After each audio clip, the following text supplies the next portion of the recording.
Sultan Syahrir lahir pada 5 Maret 1909 sampai 9 April 1966 adalah seorang intelektual, perintis, dan revolusioner kemerdekaan Indonesia. Setelah Indonesia merdeka, ia menjadi politikus dan Perdana Menteri pertama Indonesia. Ia menjabat sebagai Perdana Menteri Indonesia dari 14 November 1945 hingga 20 Juni 1947. Syahrir mendirikan Partai Sosialis Indonesia pada tahun 1948. Ia meninggal dalam pengasingan sebagai tawanan politik dan dimakamkan di TMP Kalibata, Jakarta. Sultan Syahrir ditetapkan sebagai salah seorang pahlawan nasional Indonesia pada tanggal 9 April 1966 melalui Kepres nomor 76 tahun 1966. Syahrir lahir di Padang Panjang, Sumatera Barat dari pasangan Muhammad Rasad dengan gelar Maharaja Sultan Birleman dan gelar Sultan Palini dari Kota Gadang Agam, Sumatera Barat, dan Putri Siti Rabieh yang berasal dari negeri Natal, Mandailing, Natal, Sumatera Utara. Ayahnya menjabat sebagai penasihat Sultan Delhi dan kepala jaksa di Landrat Pengadilan Negeri Medan. Syahrir bersaudara seayah dengan Rohana Kudus, aktivis serta wartawan wanita yang terkemuka. Syahrir bersaudara kandung dengan Sultan Syahsam, seorang makelar saham pribumi paling berpengalaman pada masanya, dan Sultan Noer Alamsyah, seorang jaksa dan politikus Partai Indonesia Raya Parindra. Syahrir mengenyam pendidikan di sekolah dasar dan sekolah menengah terbaik di Medan. Hal ini mengantarkannya kepada berbagai buku-buku asing dan ratusan novel Belanda.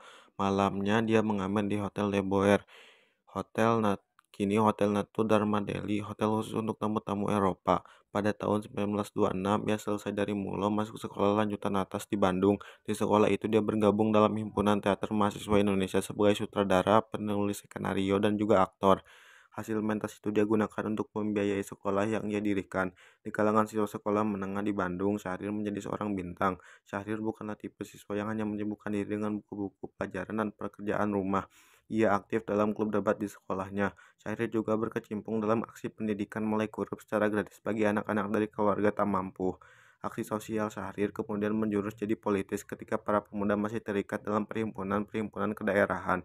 Pada tanggal 20 Februari 1927, Syahrir termasuk dalam 10 orang penggagas pendirian Himpunan Pemuda Nasionalis. Perhimpunan itu kemudian berubah nama jadi Pemuda Indonesia yang menjadi motor penyelenggaraan Kongres Pemuda Indonesia, kongres monumental yang mencetuskan Sumpah Pemuda pada tahun 1928. Syahrir melanjutkan pendidikan ke negeri Belanda di Fakultas Hukum Universitas Amsterdam. Di sana Syahrir mendalami sosialisme. Secara sungguh-sungguh ia berkutat dengan teori-teori sosialisme demi lebih mengenal dunia proletar dan organisasi pergerakannya. Syahrir pun bekerja pada Sekretariat Federasi Buruh Transportasi Internasional. Selain menceburkan diri dalam sosialisme, Syahrir juga aktif dalam Perhimpunan Indonesia yang ketika itu dipimpin oleh Muhammad Hatta. Di awal 1930, pemerintah Hindia Belanda kian bengis terhadap organisasi pergerakan nasional dengan aksi razia dan memenjarakan pemimpin pergerakan di tanah air yang berbuntut pembubaran Partai Nasional Indonesia atau PNI oleh aktivis PNI sendiri. Berita tersebut menimbulkan kekhawatiran di kalangan aktivis PNI di Belanda. Mereka selalu menyerukan agar pergerakan jangan jadi melempem lantaran pemimpinnya dipenjarakan. Seruan itu mereka sampaikan lewat tulisan. Bersama Hatta, keduanya rajin menulis di Daulat Rakyat, majalah milik Pendidikan Nasional Indonesia, dan membisikkan pendidikan rakyat harus menjadi tugas utama pemimpin politik. Penghujung tahun 1931, Syahrir meninggalkan kampusnya untuk kembali ke tanah air dan terjun dalam pergerakan nasional. Syahrir segera bergabung dalam organisasi Partai Nasional Indonesia atau PNI baru yang pada Juni 1932 diketuainya. Pengalaman mengecemplungkan diri dalam dunia proletar ia praktikkan di tanah air. Syahrir terjun dalam pergerakan buruh. Ia memuat banyak tulisannya tentang perburuhan dalam Daulat Rakyat. Ia juga kerap berbicara perihal pergerakan buruh dalam forum-forum politik. Pada Mei 1931, Syahrir didaulat menjadi Ketua Kongres Kaum Buruh Indonesia. Hatta kemudian kembali ke tanah air pada Agustus 1932. Segera pula ia memimpin PNI baru. Bersama Hatta, Syahrir mengemudikan PNI baru sebagai organisasi pencetak kader-kader pergerakan. Berdasarkan analisis pemerintahan kolonial Belanda, gerakan politik Hatta dan Syahrir dalam PNI baru justru lebih radikal ketimbang Soekarno dengan PNI-nya yang mengandalkan mobilisasi massa. PNI baru menurut polisi kolonial cukup sebanding dengan organisasi barat.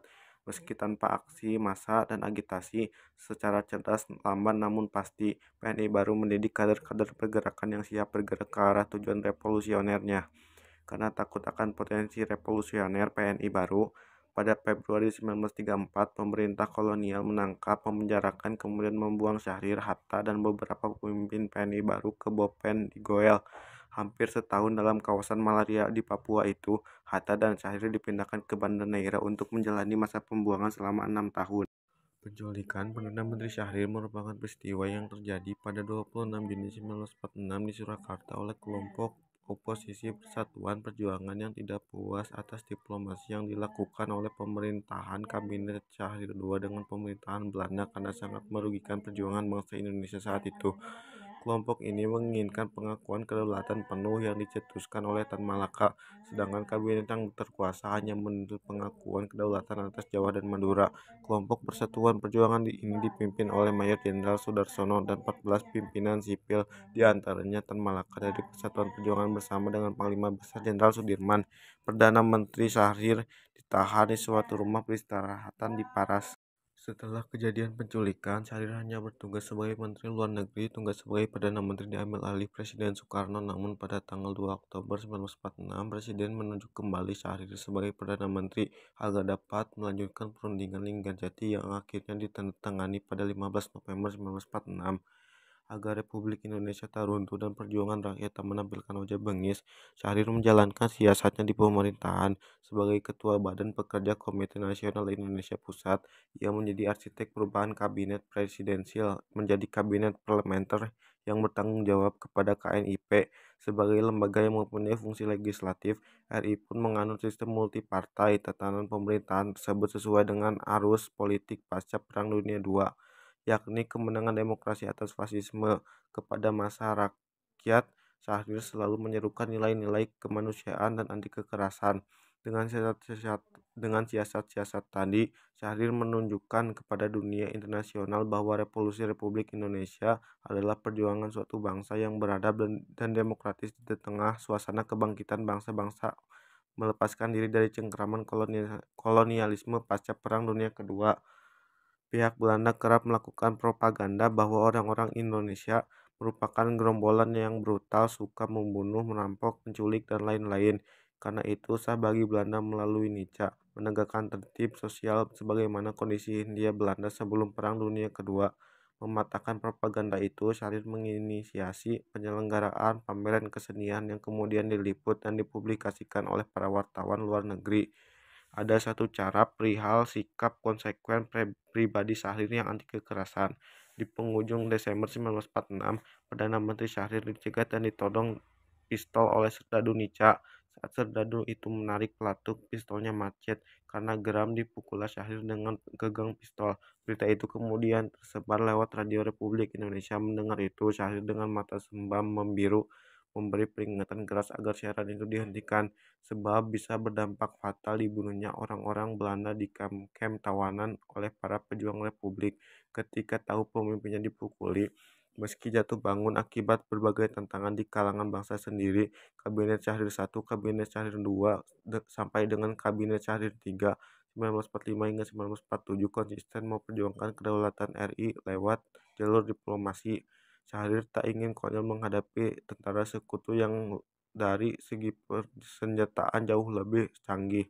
Diplomasinya kemudian berbuah kemenangan sementara.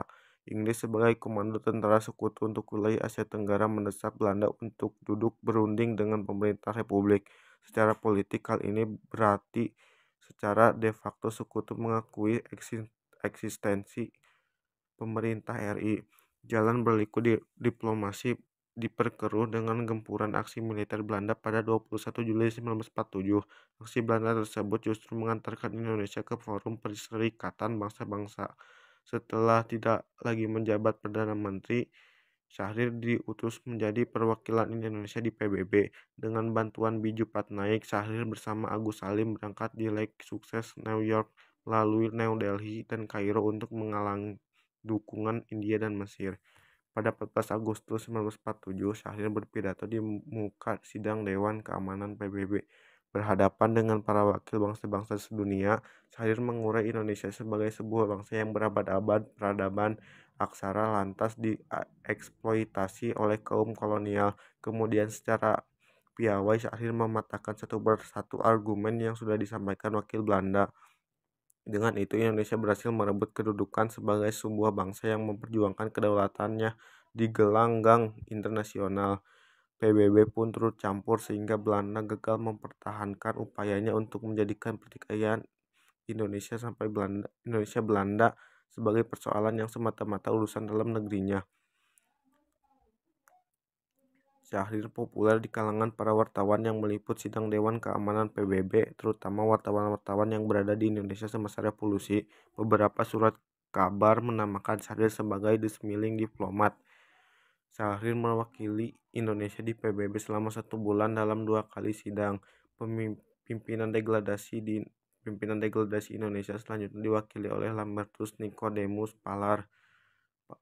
Selepas memimpin kabinet, Sultan Syahrir diangkat menjadi penasihat Presiden Soekarno sekaligus duta besar keliling. Pada tahun 1948, Syahrir mendirikan Partai Sosialis Indonesia sebagai partai alternatif selain partai lain yang tumbuh dari Gerakan Komunis Internasional. Meskipun PSI berhaluan kiri dan mendasarkan pada ajaran Marx Engels, ia menentang sistem kenegaraan Uni Soviet. Menurutnya, pengertian sosialisme adalah menjunjung tinggi derajat kemanusiaan dengan mengakui dan menjunjung kesamaan derajat tiap manusia. Tahun 1955, PSI gagal mengumpulkan suara dalam pemilihan umum pertama di Indonesia setelah kasus PRRI tahun 1958. Hubungan Sultan Syahrir dan Presiden Soekarno memburuk sampai tahun 1962 hingga 1965. Syahrir ditangkap dan dipenjarakan tanpa diadili sampai menderita stroke. Setelah itu, Syahrir diizinkan untuk berobat ke Zurich, Swiss. Salah seorang kawan dekat yang pernah menjabat wakil ketua PSI Sugondo, Jojo Puspito, mengantarkannya ke Bandara Kemayoran dan Syahrir memeluk Sugondo dengan air mata. Syahrir meninggal di Zurich, Swiss, 9 April 1966 pada usia 57 tahun. Ia meninggal dalam pengasingan sebagai tawanan politik dan dimakamkan di TMP Kalibata, Jakarta.